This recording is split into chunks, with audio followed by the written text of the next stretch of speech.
Silver is used in art, in the paintings, not really as a pigment, so it's not used as a compound, an oxide, but just purely as a metal. So it can be used as a leaf. This is the main application we can find. Then this leaf, silver leaf, can be covered with appropriate resin varnishes. So it's the technique of meccatura to get specific tones.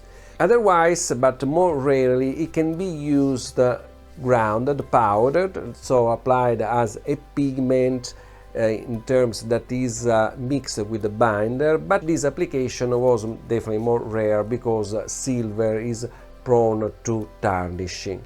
Silver 47, up here we have the X-ray lines of silver. The K alpha is at 22.1, then we have 24.9, and then we have the L alpha 3, L beta 3.2, and then the L gamma 3.5. As usual, we want to have a baseline, something that contains just silver, so we are using this ring over here, and the spectrum that we get is this one, where we see the strong K alpha of silver, so it's up here at 22.1, then we have the K beta, and here we see the proportion is much smaller, we have the L lines, L alpha, L beta, we can distinguish them, L gamma is too weak. As an example of application of silver for cultural heritage, rather than doing the pigments, since indeed silver was not used as a pigment, we will go into something different. We analyze a daguerreotype. Daguerreotype was the first method, among the first method for photography. So we are talking the first one was made in 1839.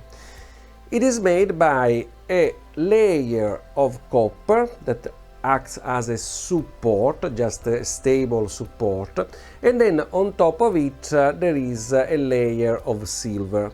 This layer of silver is the photosensitive part, so the one that actually gets the photo, and it was treated, there is a process basically with mercury vapors in order then to get the image.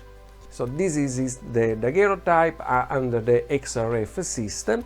So the black spectrum is the one from the ring, so the pure silver. There it is, so we have a strong K alpha line over here. The red one is the spectrum of the daguerreotype. So we see K alpha here, we see the K beta here. So there is there is silver. That's important. And then over here we see at the 3 keV, we see the peaks L alpha and L beta of silver. So again, it is a confirmation that there is silver. Then in the daguerreotype also we see these large peaks that are those of copper, that is the support. So it's of course we can get its spectrum.